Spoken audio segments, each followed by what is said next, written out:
Blog করা কাকে বলে আজকের ব্লগটা না দেখলে আপনারা বুঝবেন না। আজকে একটা শিক্ষণীয় ভিডিও নিয়ে আপনাদের সামনে এসেছি।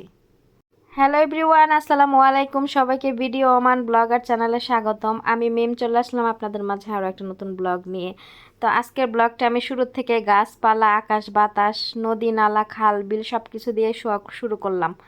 ও সরি, এখানে তো নদী নালা নাই, শুধু আকাশ বাতাস এগুলাই আছে, গাছগাছালি। তো এগুলা দিয়ে আজকে আমি আমার ব্লগটা শুরু করলাম। তো আজকের ব্লগে আমি অনেক কিছুই দেখাবো, এগুলো আপনারা মনোযোগ দিয়ে দেখবেন। আর ক্যামেরার সামনে এসে নিজেকে কিভাবে এরকম ওইরকম করতে হয়, জীবনে যা না করছি তা আজকের ব্লগে আমি করে দেখাচ্ছি আপনাদের। তো এই ব্লগটা অনেকটা শিক্ষণীয় ব্লগ, কিভাবে ব্লগ করতে হয় এই ব্লগটা দেখলে আপনারাও নিজেরাও ব্লগ করা শিখতে পারবেন যে আসলে কিভাবে ব্লগ করতে হয়। ঠিক আছে? তো সব সময় ব্লগ করতে গেলে ক্যামেরার সামনে এইভাবে মুখটাকে নিয়ে আসবেন, এনে একটু বাঁকাতেরা কইরা এদিক ওইদিক করে ঘুরায় ফিরায় দেখাবেন। তারপরে একটু মানে পোজ নিবেন আর কি ক্যামেরার সামনে, তাহলে মনে করেন যে আপনি সুন্দর একটা ব্লগ করতে পারবেন। আর বিশেষ করে একটা ব্লগ বানাতে গেলে আপনি একটা জায়গাতে দাঁড়ায় থাকবেন, বসে থাকবেন আর আপনাকে শুধু দেখাবেন, তাহলে মনে করেন যে ওইটাই আপনার, আর বক বক করবেন ক্যামেরার আড়াল থেকে, বুঝছেন? তখন ওইটাই আপনার একটা ব্লগ হয়ে যাবে। যাই হোক, অনেকক্ষণ বক বক করলাম আপনাদের সাথে, করার পরে এখন আমি চলে আসছি আহ, আদা রসুন ব্লেন্ডার করার জন্য।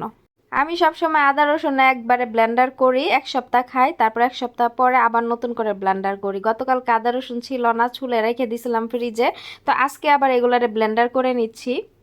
আমি সবসময় আদা রসুনটা এভাবেই আগের দিন ছুলে রাখি, পরের দিন ব্লেন্ডার করে, আবার কোনো কোনো দিন দেখা যাচ্ছে যে মনে না থাকলে সাথে সাথে ব্লেন্ডার করে রান্না করি।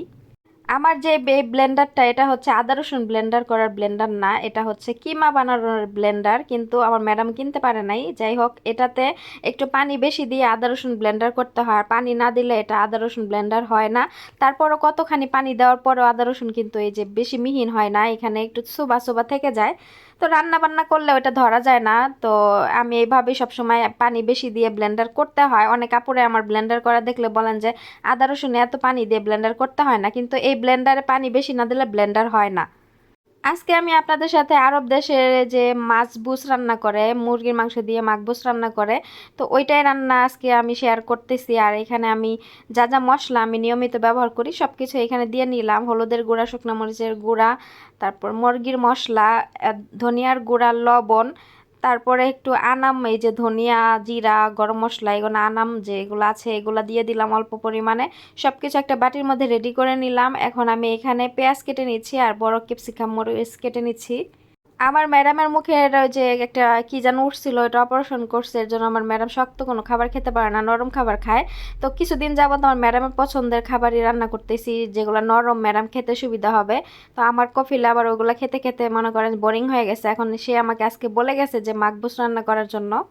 আমার কফিলে সবসময় মাকবুস আর বিরিয়ানি এই খাবারগুলো পছন্দ করে, কিন্তু এই খাবারগুলো আবার আমার ম্যাডাম আর ম্যাডামের মেয়েরা পছন্দ করে না, এই জন্য এই খাবারগুলো খুব কম রান্না করা হয়।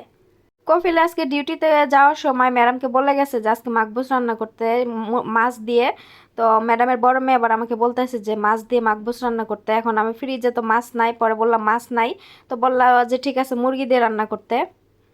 আগে আপনারা দেখতেন যে আমি 1.5টা করে মুরগি রান্না করি, এখন কিন্তু একটা করে রান্না করি, কেননা আমার কফিলে হচ্ছে একটা করে মুরগি রান্না করতে বলছে। পরে ম্যাডামকে জিজ্ঞাসা করছি যে একটা মুরগি রান্না করতে বলছে, ম্যাডাম বলে যে ঠিক আছে।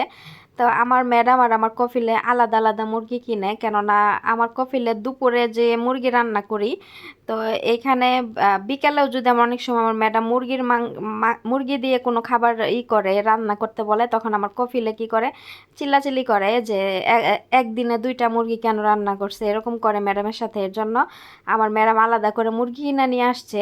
ওই ওই মুরগি ম্যাডাম যেই মুরগি কিনে নিয়ে আসছে ওইটা দিয়ে বিকেলে রান্না করি, যদি যখন তারা খায় বিকেলের মুরগি।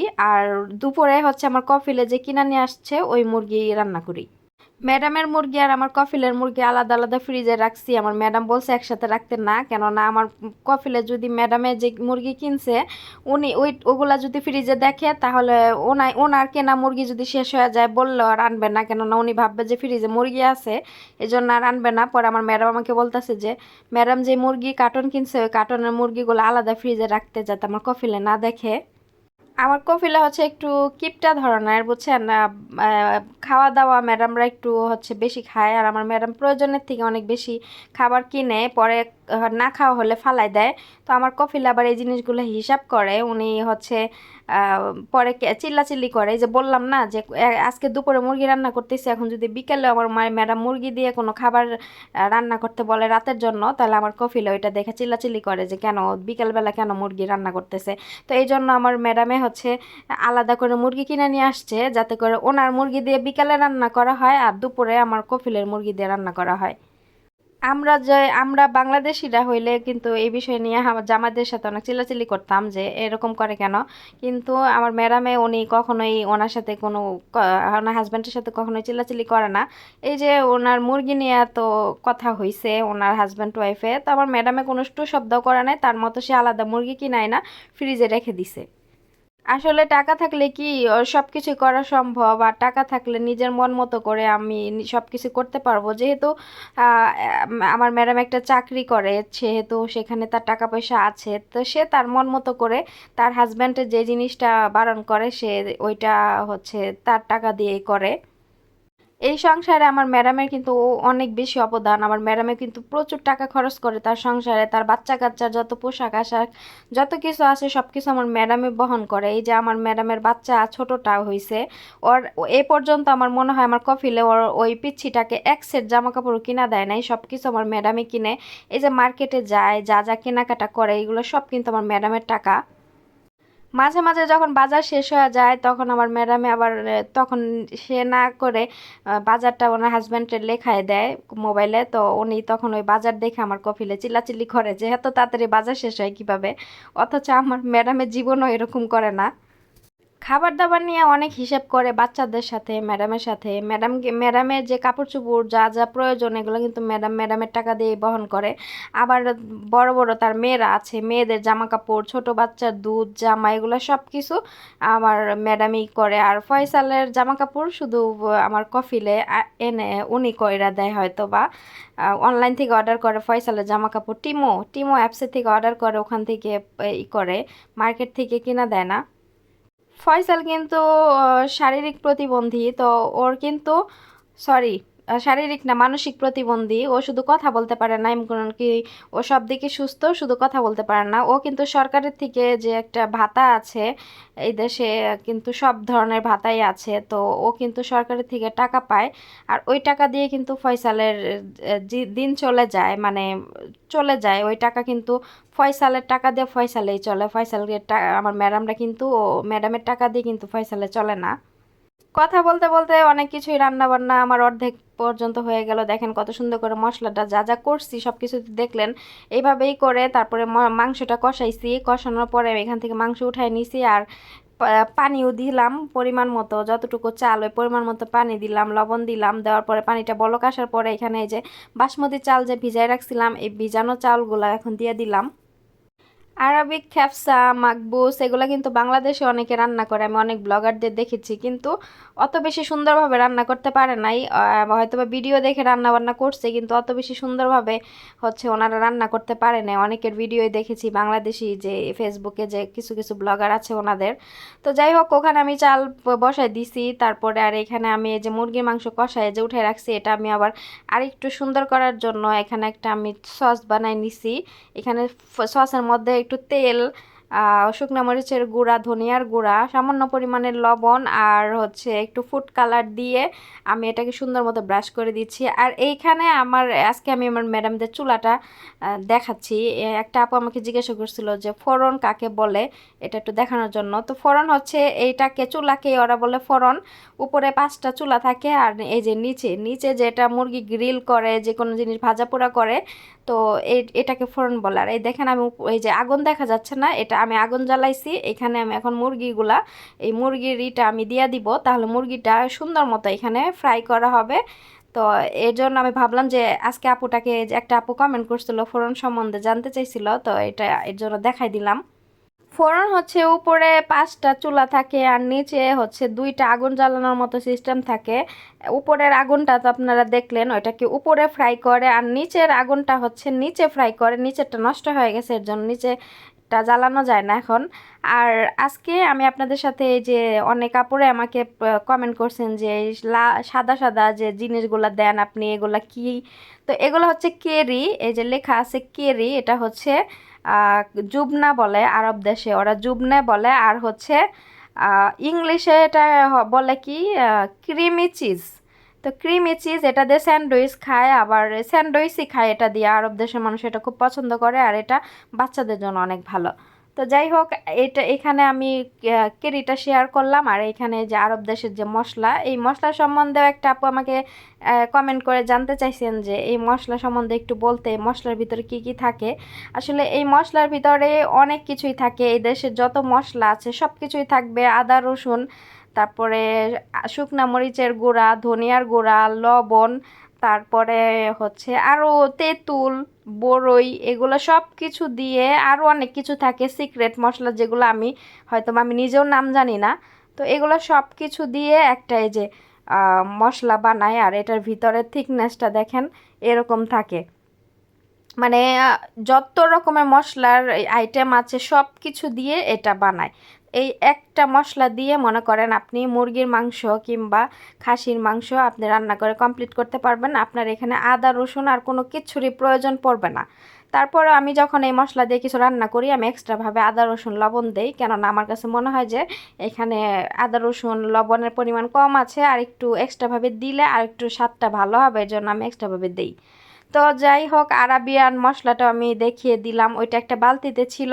তো বালতিটা ছোট একটা বালতিতে এই মশলাগুলো থাকে, কোরবানি ঈদের সময় কিনে নিয়ে আসছিল। তো বালতিটা অনেক বড় হয়ে যায়, ফ্রিজে রাখা যাবে না, এর জন্য আমি ওইটা বয়ামে ভরে রাখছি আর বালতিটা ফেলে দিছি। সামনেবার যখন কোরবানি ঈদে আবার এই মশলাটা কিনে নিয়ে আসবে, তখন আমি নাম সহ দেখাই দিব ইনশাল্লাহ। আর এর আগে যদি কিনে নিয়ে আসে তাহলে দেখাই দিব। তো মুরগির মাংস এদিকে আমার এক পাশ ফ্রাই করা হয়েছে, আরেক পাশে আমি হচ্ছে এই মশলার যে সসটা ওইটা ব্রাশ করে দিচ্ছি, তারপর এই পাশটা আমি সুন্দর মতো ফ্রাই করে নিব, তাহলে আমার ফ্রাই করা হয়ে যাবে। আর ওইদিকে আমি আমার ওই যে ভাতটাও আমার হচ্ছে দমে বসে রাখছিলাম অনেকক্ষণ, এই যে হয়ে প্রায় পানি শুকায় গেছে, আর কিছুক্ষণ রাখলে হয়ে যাবে, আর 4-5 মিনিট রাখলে এটা সুন্দরভাবে হয়ে যাবে। আমি একটু আলতো আলতো হাতে এটা উল্টায় দিচ্ছি, আর অনেক সুন্দরভাবে হয়েছে। আর ওই যে আনাম আনাম দুইটা ব্রাউন কালার দেখতে পারতেছেন লেবু, এটা হচ্ছে শুকনা লেবু, এটা হচ্ছে কি বলে লুমি বলে আরব দেশের মানুষরা। তো এই লেবুটা হচ্ছে এই দেশের খাবারে ব্যবহার করা হয়, এটা টেস্ট হচ্ছে মানে সুন্দর একটা খাবারের স্মেল আসে, এটাই, আর কিছু না। এটা কিন্তু খায় না, ওটা আনামি দেয়, আবার আনাম ধরে আবার ফালাই দিয়ে হবে। তো আমার এই যে একটু লাড়াচাড়া দিয়ে উল্টায় দিলাম, ভাত উপরের গোলা নিচে দিলাম, নিচের গোলা উপরে দিলাম, আর এইখানে মুরগির মাংস ফ্রাই করা হয়ে গেছে। কালারটাও দেখেন মাশাল্লাহ কতটা সুন্দর হয়েছে। তো উপরে সুন্দরভাবে সাজাই দিছি, এটাকে আমি আর কিছুক্ষণ 5 মিনিটের মতো দমে বসে রাখবো, তাহলে আমার রান্না কমপ্লিট। আর আজকের মাকবুসটা এত মজা হয়েছে, মাশাআল্লাহ অনেক মজা হয়েছে। যে কোনো জিনিস ভালোবাসা দিয়ে মনোযোগ দিয়ে রান্না করলে সেই জিনিস মজা না হয়ে এটা পারবেই না। তো আমার এই তো রান্না বান্না হয়ে গেছে, আমি ভাবলাম যে আপনাদের সাথে একটু সুন্দরভাবে শেয়ার করি। আর মুরগির মাংসের কালারটাই আপনি দেখতে পাচ্ছেন, দেখতেই তো অনেকটা লোভনীয় লাগতেছে। একটা মুরগি রান্না করছে, এর জন্য মাংস কম দেখা যাচ্ছে, তবে মাংস কম খাওয়াই ভালো, ব্রয়লার মুরগি এত খাওয়া ভালো না। এটা অনেক ভালো হয়েছে, কেননা ব্রয়লার মুরগি এত খাইলে মানুষ স্বাস্থ্য বেড়ে যায়, কম খাওয়া অনেক ভালো, 1 পিস করে খাবে একটু, তাহলে অনেক এটাই ঠিক আছে। আর আমার রান্না বান্না কমপ্লিট, এখন আমি হটপটের মধ্যে দেখেন বেড়ে দিচ্ছি, নিচে হচ্ছে ভাতগুলা দিব, আর উপরে হচ্ছে আমি মাংসগুলা সাজায় দিব। বাসমতি চাল রান্না করার 1 ঘন্টা আগের থেকে ভিজায় রাখলে পরে রান্না করলে অনেক সুন্দর ঝরঝরা হয়। আর আমি দেখেন একদম ঝরঝরা হয়েছে, এটা কিন্তু একদম লেটকা হয় না, আর এটা এভাবে ঝরঝরায় মজা লাগে। আরব দেশের মাকবুজ বাংলাদেশের খিচুড়ি কিন্তু একই, এখানে শুধু ডাল দিলে কিন্তু একদম ঝরঝরা খিচুড়ি হয়ে যেত, কিন্তু ডালটা এখানে ব্যবহার করা হয় নাই। তো আপনারা চাইলে যে বুটের ডাল দিয়েও রান্না করতে পারেন, ওইটাকে আমরা তো খিচুড়ি বলি ডাল দিয়ে রান্না করলে, আর এই দেশের মানুষ ডাল দেয় না, এভাবে রান্না করে, এই জন্য ওরা মাকবুস বলে। কথায় আছে না, এক দেশের গালি আরেক দেশের বলি, তো আরব দেশের মাকবুস বাংলাদেশের খিচুড়ি। আজকের রান্নাটা কেমন হয়েছে সবাই কমেন্ট করে জানাবেন, আর আপনাদের ভিডিওটা কেমন লাগলো অবশ্যই আপনাদের মতামত জানাবেন। আপনারা কে কোথা থেকে আমার ভিডিও দেখছেন অবশ্যই কমেন্ট করে জানাবেন। ইদানিং আমার কমেন্টের উত্তর দিতে একটু দেরি হয়, আমি কিন্তু সবার কমেন্টের উত্তর দেই, তবে ইদানিং একটু দেরি হচ্ছে। অবশ্য হাতে যখন সময় বের করব তখন আমি বসে বসে আবার সবার কমেন্টের একসাথে রিপ্লাই দিয়ে দিব। এতে করে কেউ মন খারাপ করবেন না, কেননা আপনারা অনেক আশা নিয়ে আমাকে কমেন্ট করেন যাতে আমি উত্তর দেই। আমার নিজেরও সবার কমেন্টের উত্তর না দিলে ভালো লাগে না। আমাকে একজন একটা প্রশ্ন করলে ওই প্রশ্নের উত্তরটা আমি যদি যতক্ষণ পর্যন্ত না দিব আমার ভালো লাগে না। ভিডিও শুরুতেই বলেছিলাম যে আপনাদের ব্লগ করতে হয় কিভাবে, সেটা আজকে দেখাবো। আর এটা একটা শিক্ষণীয় ব্লগ, তো রান্না বান্না তো অনেক কিছুই আপনাদের শিখাইলাম। এখন কিভাবে ক্যামেরার সামনে এসে একটু পোজ নেবেন, কিভাবে দাঁড়ায় থাকবেন, আর কিভাবে একটা ব্লগ মনে করেন যে শেষ করবেন সেটাই দেখাবেন। যে বারবার এইভাবে দরজা খুলবেন, বের হবেন, তারপরে আবার উকি ঝুঁকি মারবেন যে পিছন দিয়ে আবার কেউ দেখে কিনা, যেটাকে বলে মানে চুরি করা ভিডিও। চুরি করে যেভাবে ব্লগ করতে হয় এরকম। আর এই যে ক্যামেরার সামনে এসে মুখটাকে একটু এদিক ওদিক করবেন, মনে করেন যে মনে হবে যে আপনার আপনার বয়স যদি 40ও হয়, তারপর আপনাকে দেখতে মনে হবে যে আপনি 18 বছরের একটা মেয়ে ক্যামেরার সামনে এরকম মানে ভুং ভাং স্টাইল করলে, মানে আস্তাক ফিরুল্লাহ, জীবন আমি যা না করছি আজকের ভিডিওতে আমি ওরকমই আর কি করার চেষ্টা করছিলাম। কিন্তু আমি যদিও এরকম পারি না, কারণ আমাকে দিয়ে কোনো ঢং হয় না। আর এইভাবে ক্যামেরা অন কইরা সামনে এদিক দাঁড়াইবেন, একবার ওদিক দাঁড়াইবেন, আবার একটু পিছন দিকে তাকায় দেখবেন যে আপনার আশেপাশে কেউ আছে কিনা, কেউ আপনাকে দেখে কিনা। কারণ আপনি তো চুরি করে ভিডিও বানাচ্ছেন, এটা আপনাকে বুঝতে হবে যে চুরি করে ভিডিও বানালে আশেপাশে একটু তাকিতুকি করে দেখতে হয় চোরের মতো করে, যে আমার আশেপাশে কেউ আমাকে দেখছে কিনা। আর আমার পাশে দেখতেছেন কত সুন্দর গাছপালা। তো আমার হচ্ছে এখানে নারিকেল গাছ, তারপরে আরও অনেক এই যে কি কচু গাছ, এগুলো যদি থাকতো তাহলে আর একটু সুন্দর হতো আমার ব্লগটা। কিন্তু আমার পিছনে আছে শুধু লেবু গাছ। তো লেবু গাছ দিয়ে এই আমি হচ্ছে ভিডিওটা আজকে শেষ করলাম। সবাই ভালো থাকবেন, সুস্থ থাকবেন, আল্লাহ হাফেজ।